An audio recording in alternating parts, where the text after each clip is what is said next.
Mga paninda. Ayan, may mga iba-iba pong ano.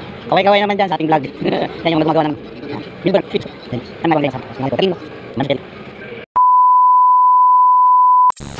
Yo, what's up mga karakit. Ayan, for today's video tayo ay pupunta dun sa ating pinag-aangkatan ng ating paninda. At galing nga tayo dito sa bahay, dito sa Santa Rosa, Laguna.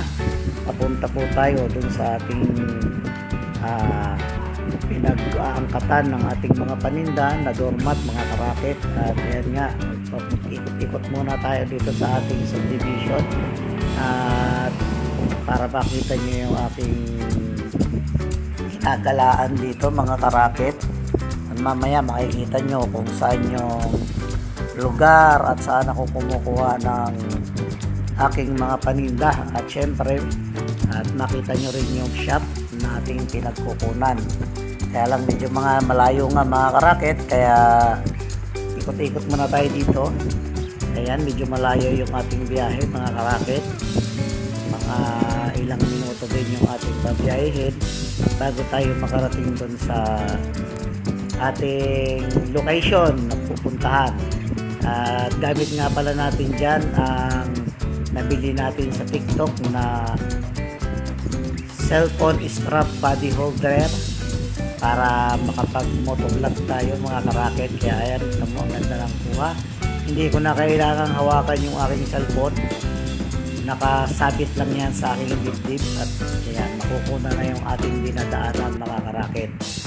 Ayan nga mga karakit, at kailangan na naman nating rumakit kasi meron tayong pa-order ngayon na 30 pieces na doormat at i-deliver natin today alas 5 ng hapon mga karakit.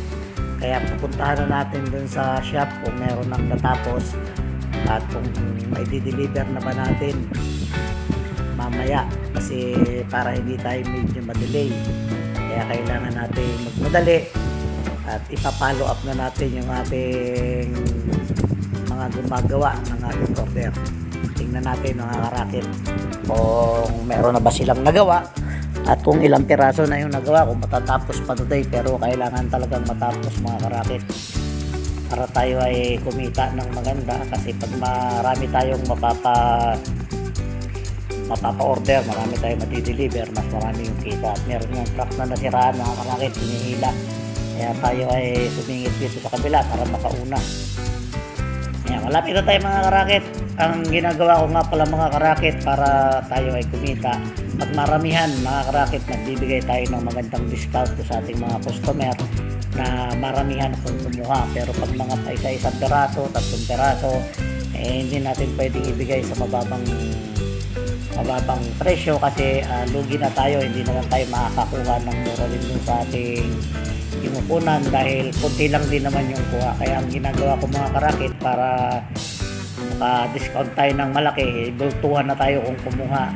Tulad ngayon mga karakit, ang kinuha natin ay 50 pieces yung order, pero 30 lang muna yung ating pinagawa kasi yung 20 pieces is bukas pa naman i-deliver. Ayan mga karakit, andito na tayo. Ayan yung ating kinukunan ng ng ating paninda at pan-deliver natin. Ayan yung mga gawa nila, may mga damit din sila mga karakit.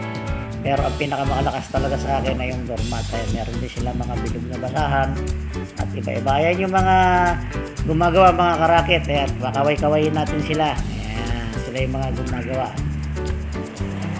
Yan lang po muna ang ating video mga karakit. At syempre bago tayo magtapos, kung hindi ka pa nakasubscribe sa aking YouTube channel, please subscribe at pakiclick mo na rin yung bell icon para lagi kang updated at nauuna sa lahat ng mga bidyong ginagawa ko. Yan lang po muna. God bless you all. Peace out.